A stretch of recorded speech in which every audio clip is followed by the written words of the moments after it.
So it is Friday. I think it's April 8th. Don't quote me on it. And I can see from the clock in my kitchen that's around 10:45 in the morning. It's a very slow morning for me today.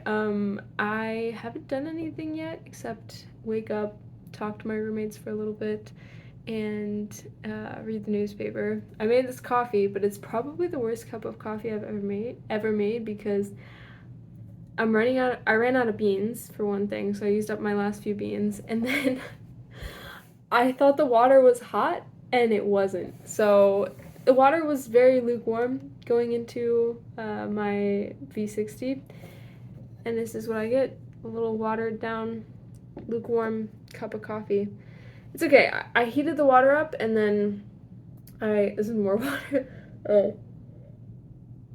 I heated the water up after I was halfway done with it, and it's okay. It's fine. We're drinking it anyway. It's almost empty, and probably gonna go get more beans like tomorrow. So, it's fine. We're gonna be fine. I don't really know why I'm vlogging today, except that it's been a little bit, and I wanted to give you guys a little bit of an update. Yesterday was really weird. It was really good, but it was really weird because I I had my whole day at school, and I've been sewing my capstone project, right? Like, so I'm sewing this shirt, shacket, if you will, and I'm sewing it together, and oh my gosh, guys. I really started this capstone because if you want to know anything about me, it's that I usually try and do the things that I know the least about. It's usually that I'm like, let's stake it on the thing that will grow me the most, which is I don't know anything about sewing. I thought I knew a little bit. I don't know anything, and I've learned a lot. And I've torn apart a jacket. I've made my own pattern.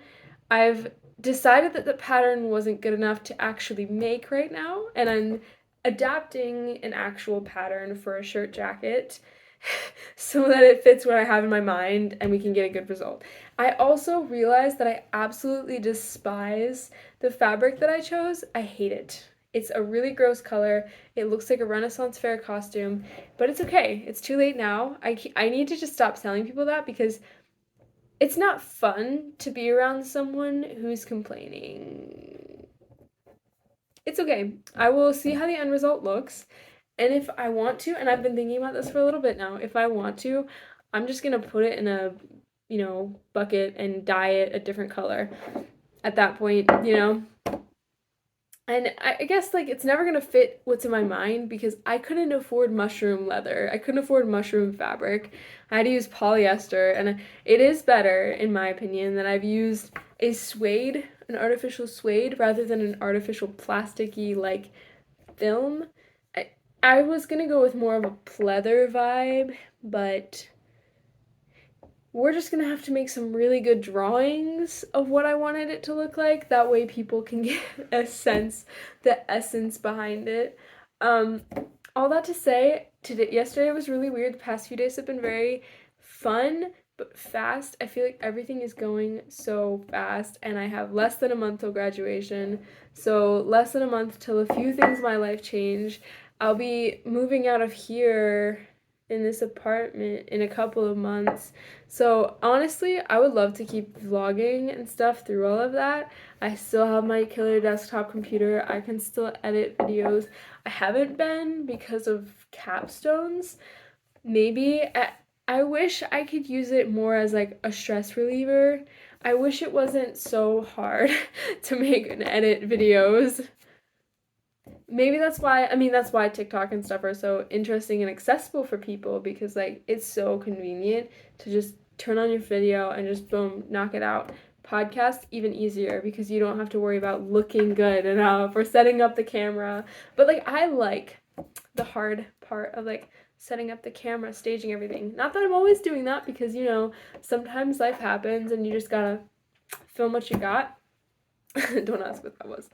But I just wanted to do a low-key, like, chill little video. One of my roommates is gonna come back from Target any minute, so, like, it might be cut short, but I just wanted to, like, talk a little bit about what's been going on in my life, things I've been reading, things I've been learning. I've been killing it with capstones, and by that I mean like I have been killing my capstone slowly. I'm just kidding. Like I feel a little bit of pressure to be a really good storyteller with this, to be a really engaging, like interesting tailed spinner with my capstone because I am kind of the it's like a lot of pressure now.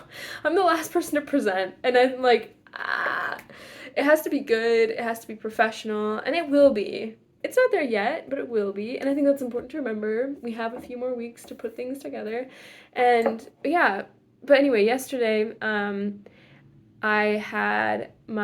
was sewing everything, and then I was working with my one friend Sarah, and I ended up just ordering lunch in because I was like, I don't care right now. I need to just keep working. I'm finally sewing. I need to stay here.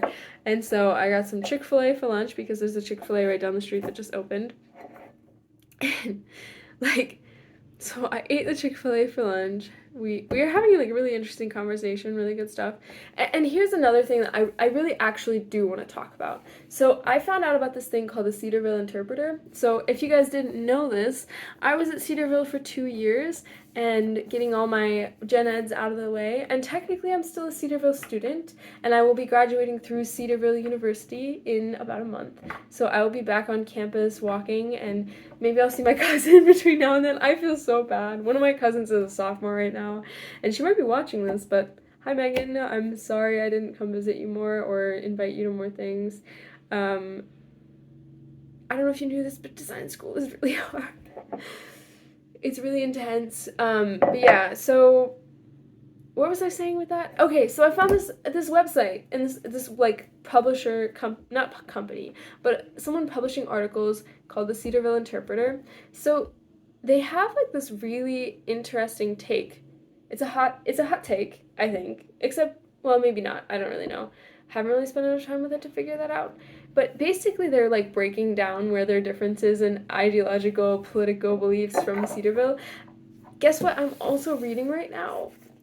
I'm reading this, and so I think it's interesting. Like, if you guys aren't familiar, this is Persepolis. It's this excellent, like, comic book style illustration plus narrative, very well written historical account basically of what it was like for I guess Marjane Satrapi to live where she was living in the time that she was living. It's like excellent. It's also in this book I got over Christmas break that I briefly mentioned on here. I haven't really finished it yet because I haven't had time to like. I'm reading so many other books that we'll get around to it. It's a book I own, so I can take my time with it rather than like library books. But it was called Graphic Women, so it talks about how books like this really broke down a lot of barriers and discussing really serious topics through visual and literary media, like graphic novels and comics like that, being used to discuss things that are serious and big rather than merely entertainment. And I think entertainment for its own sake is totally valid too. It's just that this was an excellent example of that being done very well. And it's still, like, it's done in this beautiful style that's so, like, interesting and engaging. And the cool thing with comics is because you can draw anything you want, you're able to represent these emotional and, like, ideological things as physical objects that the characters can interact with. Like, when the character depicts God in this story, well, I guess it's her own life, she shows him as a person in this space, and she shows how she emotionally relates to that, which is really hard to do in any other media that's, like, actually effective. So, mad respect for Marjane Satrapi, which I probably am saying her name wrong because I've never heard it aloud, and just a beautiful work. But that was kind of a roundabout way of saying, so I was reading this, and I was looking at the articles from the Cedarville Interpreter, and it's really crazy to have a completely different perspective to review and revisit things that I've personally experienced, right? Like being on campus at Cedarville, like I've always been in a Christian environment, right? Like I've always kind of grown up in the church, around the church a lot, and being homeschooled growing up too, like you kind of have a very rigid view of what you're expected to behave like, and also being given lots of books on what modesty looks like, you know, all these added rules. I don't know if you guys have heard of them, but like raise and praise, where if you raise your hands and if your stomach is showing at all, you need to change your shirt, you need to find a new shirt. Or there's a lot of them. Basically, like, you objectify yourself and put yourself in situations to test and see if your clothing can somehow reduce your objectification and thereby prevent people from looking at you in an objectively or objectifying way. And it all just, like, I think it just reduces our own value as human beings to this, like, performative act of, like, preventing ourselves from pain. And that's me, like, I'm just rambling through that right now, but, like, I grew up around that, and, like, for me, I'm personally more comfortable in, like, not gender neutral clothes, but, like, I don't dress, like, ultra, like, sexual, like, feminine. I'm not wearing mini skirts and high heels. Like, that's just not me. Like, I'm not representing myself, because, like, for me, an effective outfit is one which reflects how I feel and how I want to relate to my environment. Like, it just isn't usually how I feel, but sometimes it might be. I don't know. But at the same time, I don't want to have that be, like, a justification for other people to do terrible things. Like, I don't know. This might be wrong, but I just feel like if you are living your life assuming that everyone else is waiting to do something terrible, and the only thing keeping them from doing something terrible is you somehow, like, sending a vibe or sending, like, a message, I don't know. It doesn't sit right with me. It never really has, and I've always just kind of seen it as, like, man, men are terrible and I should avoid them, you know? Like, that was the end result of all of that. Like, men are unable to control themselves, and no matter what I do, they're gonna see me in a sexually inappropriate way. Especially, I feel like, as a young girl, that's very much, like, something people are concerned by, because that just tends to be where, like, so much of the line crossing happens, is in the objectification of young girls. Once I'm an adult woman, I won't be as, like, I already am an adult woman. Why am I saying it like that? I mean, like, to me, I'm still, like, on the younger end. Like, I'm halfway through 22. I'm not 23. I'm not 24. I'm not in my mid-20s, not in my mid-30s. There's a lot of growing up I still have to do. Like, to me, I'm not ready, like, to be, there's definitely, like, I'm not ready to be a mother. I'm not ready to be in that, like, stage of life personally. That was a really weird, like, I'm all around the place, like, that's kind of why I love making these more chill videos, is because I kind of ramble through things, and I'm not expecting you guys to follow me 100% of the time, but hopefully if you think in similar, it can be like us hanging out, you know what I mean? So, I had a point, but I lost it, obviously, but modesty is a mess. It's a mess, because really it comes down to intention. And it's like, if that wasn't, if modesty was something that could be mandated and put into law, and, like, if that was in the court of law, like, how the heck do you discern motivation? How the heck do you discern intention? And so how do we, like, how can you make it a modesty, like, policy that's so, like, highly regulated? I don't know. I'm just rambling through that. The modesty thing doesn't bother me so much, like, because like I said, I already tend to dress more casually. It's just when that is used as an excuse for a lack of accountability for men in their, voyeurism or assault, like, that is a completely different issue, Like, she's not asking for it, obviously, it's a given. But anyway, it's all that to say, it's really interesting, like, along with reading the like, new take on Cedarville's dress codes policy, the handbook, where drinking alcohol is, like, not allowed at all, and the perspective is really interesting to me, and I think there is some truth to, like, there is some truth to it, 100%. And personally, yeah, I don't know how I feel about having so much, like, structurally mandated, this is how you're going to behave, or you're not acceptable here. Like, it's hard to see where to draw lines. It's hard to know where to say, okay, we're a group of people that have certain expectations for our population, and the people who attend this school are expected to behave in a certain way, versus just, like, wow, these people are human beings and won't be perfect all the time, let's have some grace. Like, it's hard to know where that middle place sits, so then it's easier to do it in the handbook and say, all in, this is all we're doing. You can't cross the line once or you're out. And I think in practice and reality, while it does sometimes end up that way, I think it can tend to be there tends to be a little gray area. And honestly, people are gonna do what they're gonna do, and they're gonna find ways around rules, regardless of the consequences of their own lives. Now, yeah, I tend to be a rule follower, at least, most of the time. If it's something I'm passionate about and I think the rules are actually out of line, then maybe I'll have a few questions. Like, if you're legitimately destroying someone's life with your policies and things, different question. Um, I can wait to drink for another month, like, I'm okay. I Now that all to say, there's been times where I've appreciated some grace that's been bestowed to me. I have not been perfect in following every single piece of the handbook all the time, and I think that's what should be more graciously like allowed, if that makes sense. Like, I think there should be more grace bestowed to people. I probably should wait until a month from now to actually talk about like anything that I've like really experienced at this time. But I do think that if you're signing up to go to a school and you know that that's how their handbook is, why are you going there? That's my question. Like, why are you choosing this school if you know that's kind of how it runs? That is a question that I would have for people that are more like, let's debate this. I think from a distance, from an actual like, should they have those rules or not standpoint, that I would agree that I think they're kind of out of line a little bit sometimes, like maybe a little too extreme sometimes. But if you know that that's the like this school is an institution that reflects a certain ideological and theological perspective.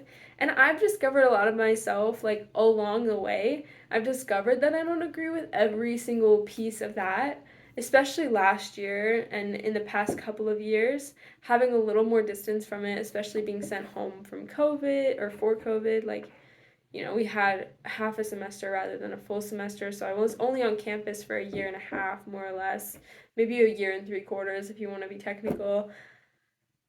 It it gives me a different lens because I'm seeing it from a distance while still being like accountable for that.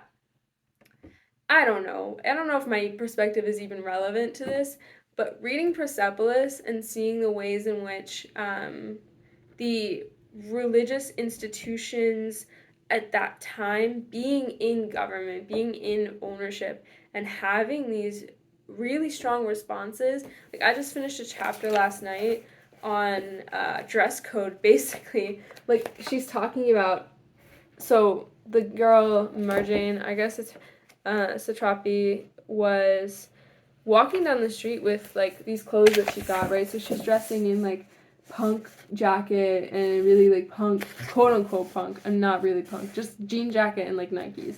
And the religious like schools hunt her down and like basically call her out on her life by being like, you are, you know, representing a symbol of decadence. You're not respecting our religious perspective, and being forced to wear a scarf and stuff like that.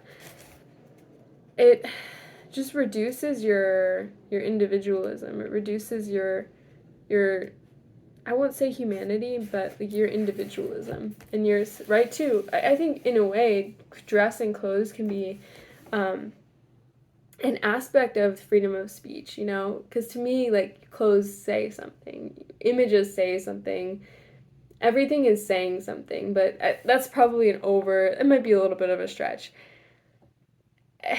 I don't know. It's not to say that Cedarville, like, to me, okay, whatever. Like, you're going to a very traditional school, okay? You can't be expected to, like, get away with dressing super alternative and, like, punk, like, crop tops because, like, that's just not the environment for that. It's not. And I mean, that's to me where, like, okay, you just have to be wise about saying, all right, for this time, I'll put on the role, and then when I'm on my own or when I step into an adult, like, I'll be myself when I'm there. That's a really sad way to say it, It's kind of like if you're stuck in a bad situation, like, you can just hold your breath and tolerate it. That's a bad thing, isn't it? I should be saying we need to change the dress code, but Cedarville is going to be Cedarville, and that's what they represent, you know? That's what they believe in. So expecting them to change is a lot more than just, one or two slight inconveniences.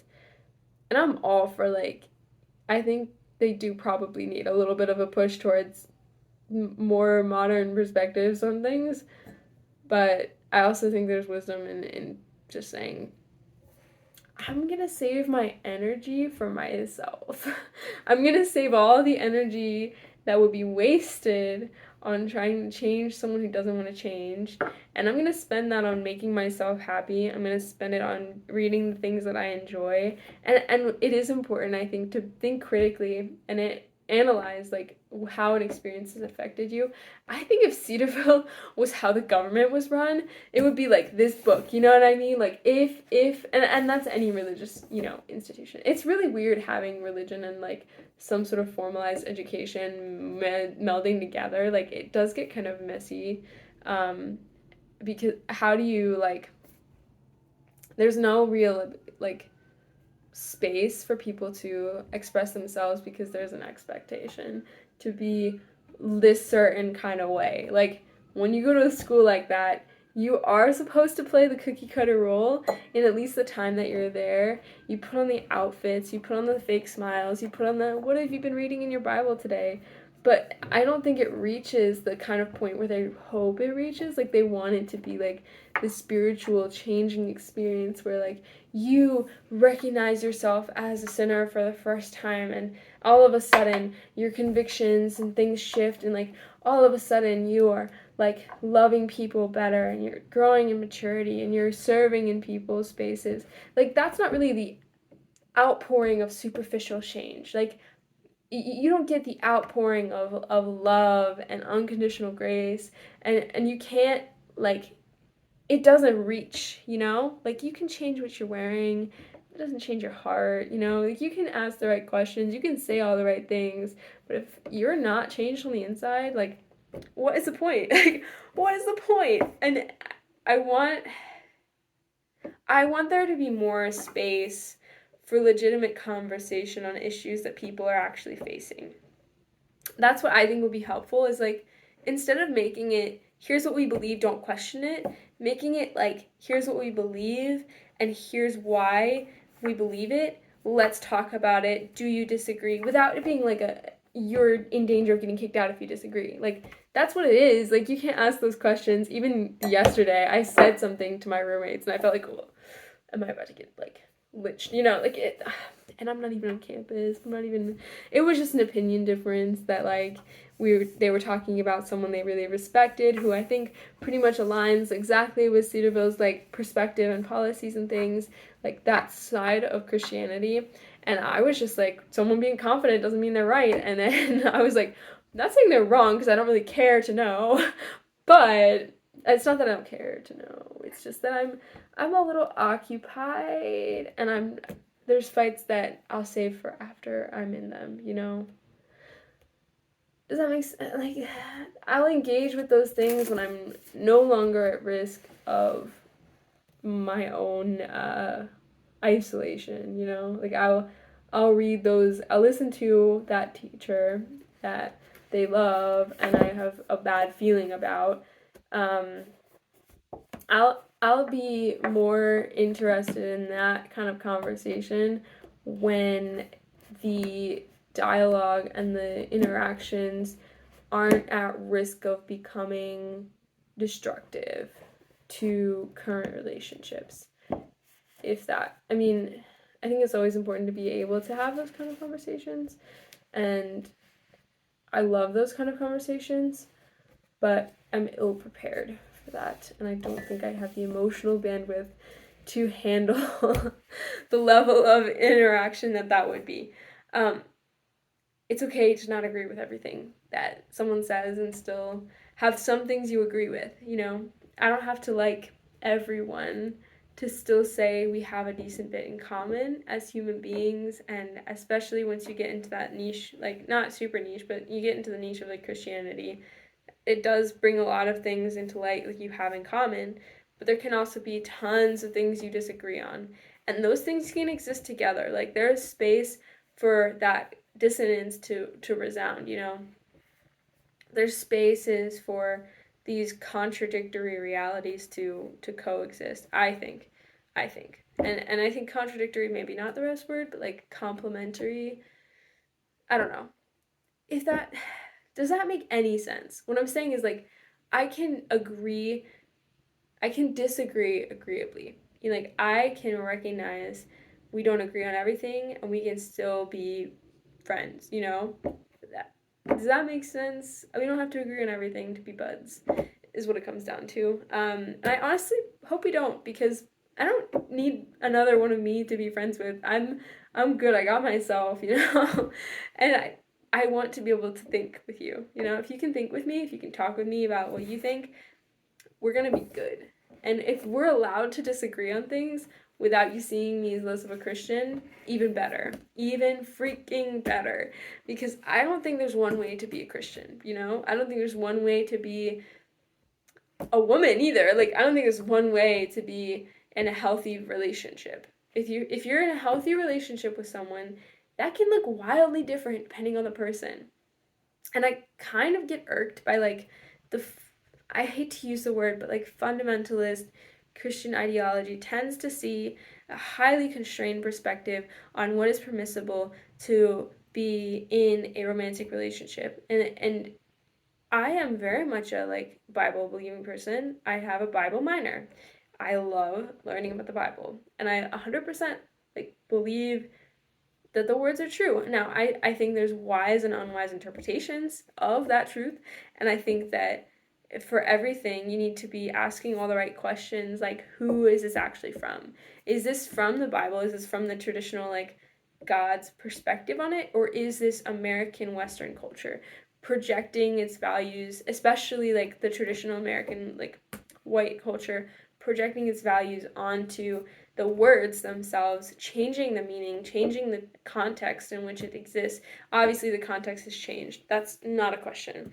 But if we're taking it as like God's truth, make sure that you're asking if it's from, like, where is it coming from is just as legitimate as what it is to me.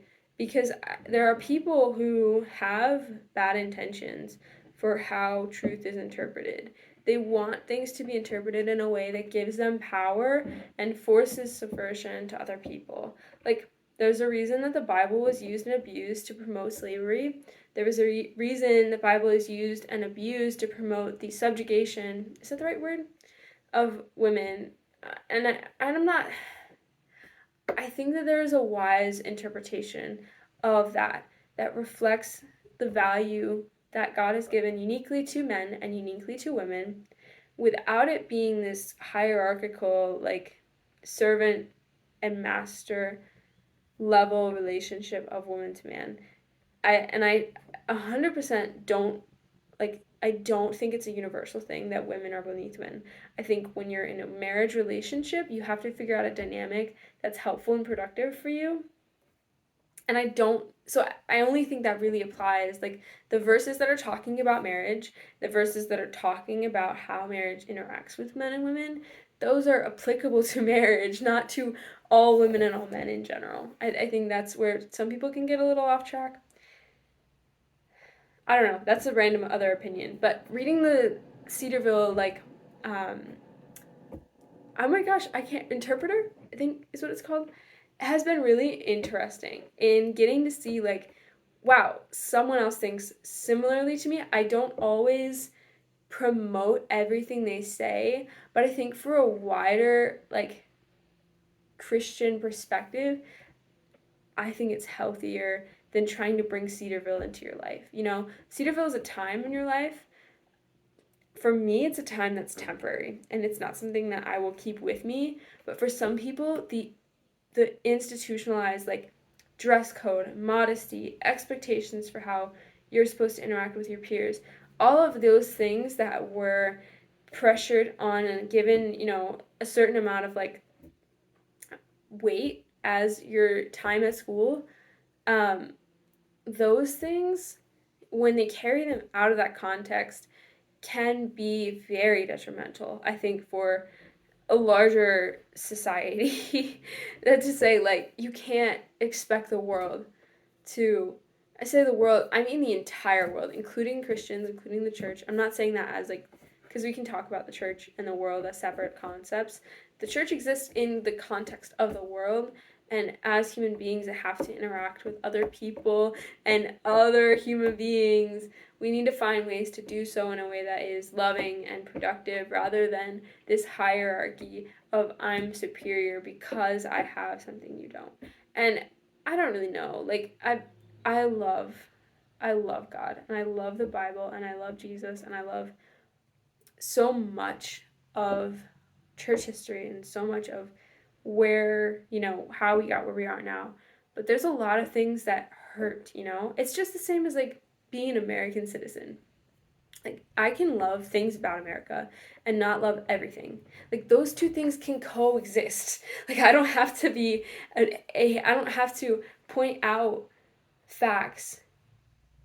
Like, all that, like, I'm trying to say, I can point out things about the history, and I can point out things about the place, and I can point out things about, you know, where Christianity is failing, without saying that I'm not a Christian anymore, without saying that I'm not American anymore, without saying that I'm giving up on, you know, because there's so much, like, I think those feelings can coexist. All that to say, I think those feelings can coexist in the same complex way that we feel about ourselves. Like, I have a lot of complex feelings about myself, especially as an adult now, that I've done and said things that I can't take back.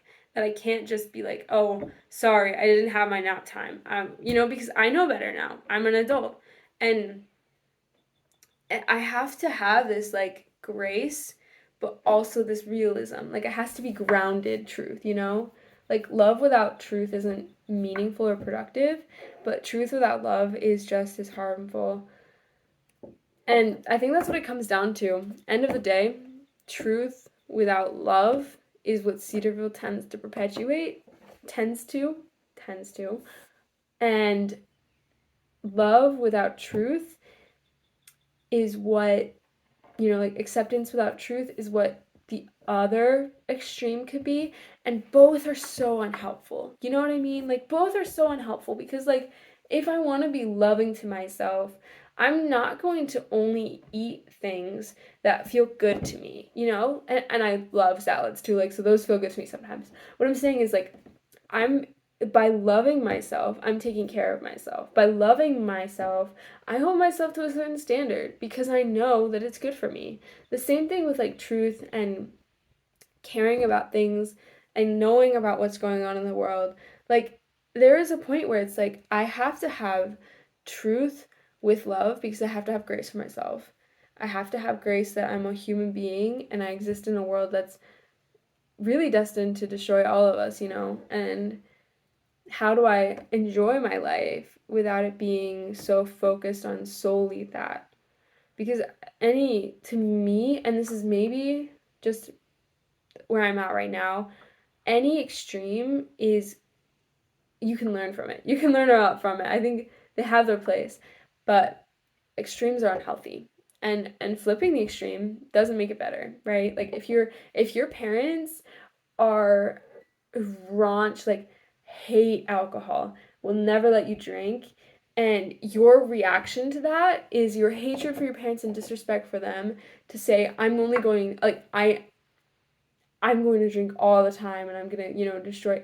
Because both of those are so painful, right? Like, both of those perspectives are so rigid. And really, the child that's reacting to the parent in that sense is still being controlled by their parents, still being controlled by the beliefs that they are trying to revolt against, right? Like, by revolting against those things, you're also perpetuating that concept. You're reacting rather than acting. You're not living your life. You're living anti your parents' lives. And I just think it's unproductive. That's what it comes down to.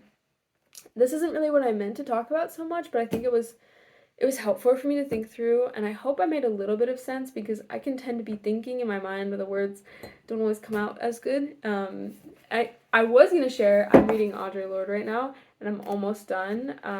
But I really liked what she said on what it's like to be like a living creature, and like nobody knows what comes next. You know what I mean? Like nobody knows heaven, hell, like afterlife at all. We don't know. For me, I like I am, a Christian obviously. So like my perspective is going to be a little bit different from hers, and that I'm still growing in that. Like I'm not sure how I feel about, how to live in an effective way, how to live in a meaningful intention way while I'm here. To me that matters more than living perfectly is living intentionally. Intention has a lot of mixed meanings, but what I'm saying is thoughtfully, living thoughtfully. There we go. Living thoughtfully. And anyway, when she's talking about what it's like to have cancer, she says, as a living creature, I am part of two kinds of forces: growth and decay, sprouting and withering, living and dying, and at any given moment of our lives, each of us is actively located somewhere along a continuum between these two forces. That's just so interesting, right? Like, the way of thinking about life as this strange, like, in between of, like, this sliding scale of life and death. Like, we're all going through this process, right? Like, life is a process. You're being refined, you're being changed. You're never the same person you were the day before. That's always going to be true. And some people try and halt that, try and pretend like it's not happening, trying to preserve a beautiful, like, youthful existence, and trying to preserve an image that was never ours to preserve. And the sole promise of living is that you're going to be changing continually. This constant shifting can be productive, or it can be something you're trying to escape from. I think by embracing this continuum, this active continuum, I love actively located as well. Like, we're not just passively being pushed along these things. Like, we are, as living human beings, like, actively located along this continuum between being fully alive, like, vibrant, alive, and fully gone, like, no longer creating or living or breathing. As a strange, like, continuum, I feel like there's such an interesting perspective within that. Like, if you're able to find peace, if you're able to accept things as this contradictory, like, weird in between, the ambiguity, if you can accept ambiguity, if you can accept and live in a space that is both painful and productive, somehow we're here, but we're not where we want to be yet, like, and striving towards dreams while accepting ourselves as we are, like, that's a really interesting place to be. And it's interesting because we're all here as human beings. Like, we're all here. And it's never going to be easy. You're never going to have all the right answers. And anyone who says that they do, I have some questions for you, man. Life is painful and full of suffering, but it's also full of joy and peace and kindness and any sorts of, like, oversimplification to reduce the beauty into something that's manageable and easier to digest. Like, if everything was easy, it would it would all be easy. But if everything was hard and everything was painful, then everyone would just be, miserable all the time. And I think that you can find joy in pain. Like, I'm 100% behind, like, finding some meaningful suffering. But the fact is, life is both, right? Like, life is both beautiful and terrible. It's both, like, life giving and also extremely damaging and destructive. Like, everything is everything. I don't quote me on that. But that being said, it is now a little later than it was when I started, and I'm sorry that this is so long, but I'm also not sorry because I think it's good to talk through these things, and even if I don't publish this one, I enjoyed being able to talk with you about it, or give a monologue about it, really. I'm thinking out loud. And if you somehow watched all of this, kudos to you. You probably were doing something else and this just played and you couldn't be bothered to stop it. But I appreciate the time that I was able to record this and being able to sit in front of my phone and have a terrible cup of coffee and discuss things that have been weighing on me and just enjoy the little time we have. So, catch you guys later. So it is Saturday morning, and it's a little after 8, so I actually was planning on getting here even earlier because today we have a dance tonight, and I actually haven't started, well, yesterday I didn't get any capstone work done, so I was hoping that I would be able to make some good progress today before the dance. We'll see if that happens. The dance is like 2 hours away, and I don't even know, like, half of me is like, do I even want to go? I don't know, man. We'll see. We will see, but it should be fun. I don't really know, but today I'm going to be sewing up my capstone, so by that I mean I'm literally sewing the jacket that I designed. Guys, this has been killing me. I just need to do it. I just need to knock it out and get it done, so I'm going to put on a podcast. I got myself a matcha latte to hopefully get myself in the mood to work.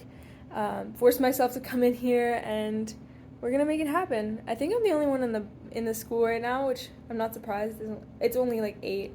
And I feel like there's going to be some juniors that come in and work, but otherwise it should just be me. But I'm also in like the workshop area, so it shouldn't be too bad. But